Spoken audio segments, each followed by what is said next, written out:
Hi, I'm Kathy Hester and welcome to my kitchen. Today we're going to make a really yummy cherry ice cream. We've already made the cherry sorbet. You've already seen how to take the pits out of cherries, so this is easy. I've got some homemade milk that I've made that's got almonds and cashews in it. You could use oat cream, you could use soy milk, you could use anything that's rich and thick. What you don't want to use so much is water. Even though we're putting stuff in there, this is going to make the base, so we want it to be where it's not going to freeze as hard as water, because your Ninja Creami is not a blender. It is not an ice shaver, which kind of seems counterintuitive, but it doesn't do a block of ice. Just remember, it's a machine in there that's drilling, so it has its limits. So we are going to use fruit and kind of the fiber and bulk from that.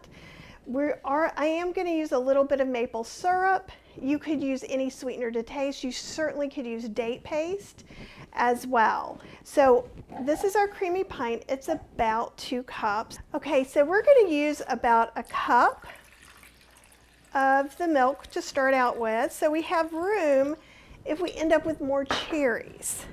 Now I'm going to put a cup of the cherries in there, and this is not filled solid, right? Just because it can't be. They're not smushed yet. Drop that cup of cherries in there, and then I'm going to put, for right now, about a tablespoon of maple syrup. If you're using date paste, you're probably going to want to use a little bit more. So right now we're at like 1 3/4. So I'm just going to go ahead and mash these cherries just a little bit. You don't have to, but I want to be able to taste the flavor of the mixture. If smashing them like this is hard on you or your hands, you certainly could blend it. But this way you just get to see. And I'm just trying to break, these are some big giant cherries. So I'm just trying to break them up into bits. I also just want to get a feel for what everything's going to taste like once this juice is in. I'm going to go ahead and maybe put in a couple more cherries. And I'm going to put in about a teaspoon of vanilla. And mix that all in. So my goal is to make this kind of a cherry vanilla ice cream. And then I'm going to maybe spin in some vegan chocolate chips.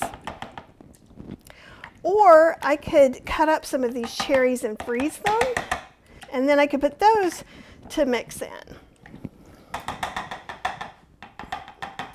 Okay, so that's our mixture. What I really want you to see is that you can experiment some, and it's easy to kind of have a flavor. Let's see how this tastes.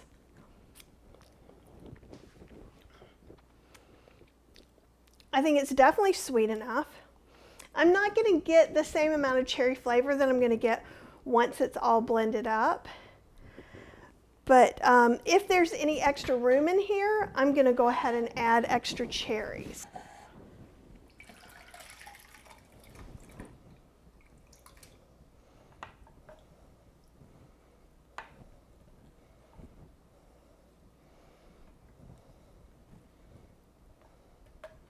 I'm getting every last bit of cherries. That's why we love our spatulas. And we want to make sure that the fruit is underneath that liquid. So I'm going to just go ahead and tear up a couple of cherries until it fits to that max fill line. So I just get some more cherry goodness in there. But I am going to make sure, let's see, I think we can do one more.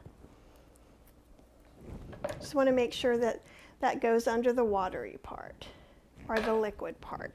So it's really just that simple. And this is just part 1, so you'll get to see me spin it.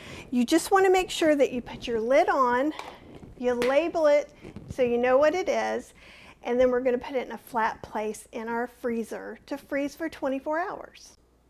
Okay, now we have our frozen cherry ice cream. I'm super excited to try this. Ooh! This doesn't happen often. This one is frozen perfectly flat. Well, maybe not perfectly flat, but pretty darn close. meaning a normal person wouldn't do this, but just in case yours isn't flat, I just want you to see how easy it is to make it perfectly flat. You scrape off like the first few centimeters, unless it's a big volcano, and then you might have to scrape more. I also like to scrape because I get to taste it. Oh my God, that's really, really good.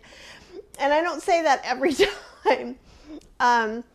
The vanilla in this with the cherry just really somehow rings some sort of childhood memory that I didn't know I had. So let's spin this puppy up. I'm gonna put it in here, and then all I have to do is give it a twist, and that lets me know it's in there properly. I'm gonna pull this lever so that I can put our creamizer blade in there, let go.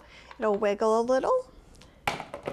We'll pop it on here and we're ready to go. All right, so we're just gonna put it in.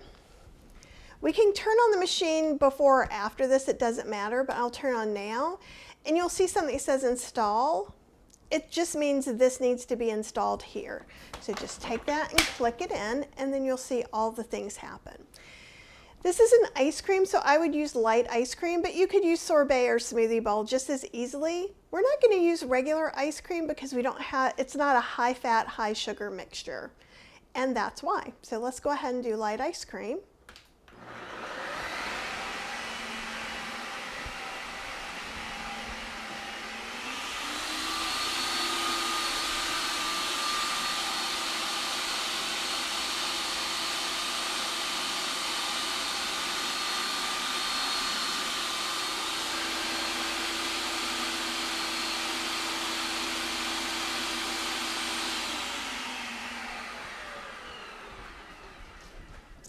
Then we simply push this button and we remove this. All right, let's see what it looks like after the first spin. Ooh, pretty nice. Now it's really smooth around the edges and it looks like it's powdery in the middle. And sometimes you can go ahead and just put your spoon and see if it's really a problem or not. So I don't think it's really a problem. However, let's see how we would make it even a little bit creamier. Because I think since this is ice cream, it could use just a little more non-dairy milk in it. Also, not passing up a chance to taste to see, maybe it's not non-dairy milk. What if it's not quite sweet enough? I could add in some maple syrup, some date syrup, anything like a liquid sweetener instead. It's the perfect amount of sweet. So we're not going to do that. So I'm just going to make a little space in here. And I'm probably only going to put 1 or 2 teaspoons. This is just some homemade cashew milk. You could use oat, you could use whatever you want. I don't have to flatten off the top. I'm just going to put this back on. And then we're going to put it back in here, put it up, and we're going to pick respin.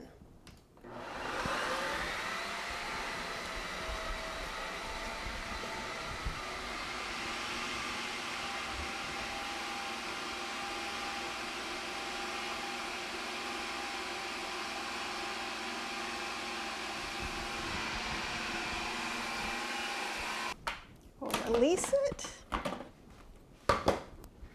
and let's check it out.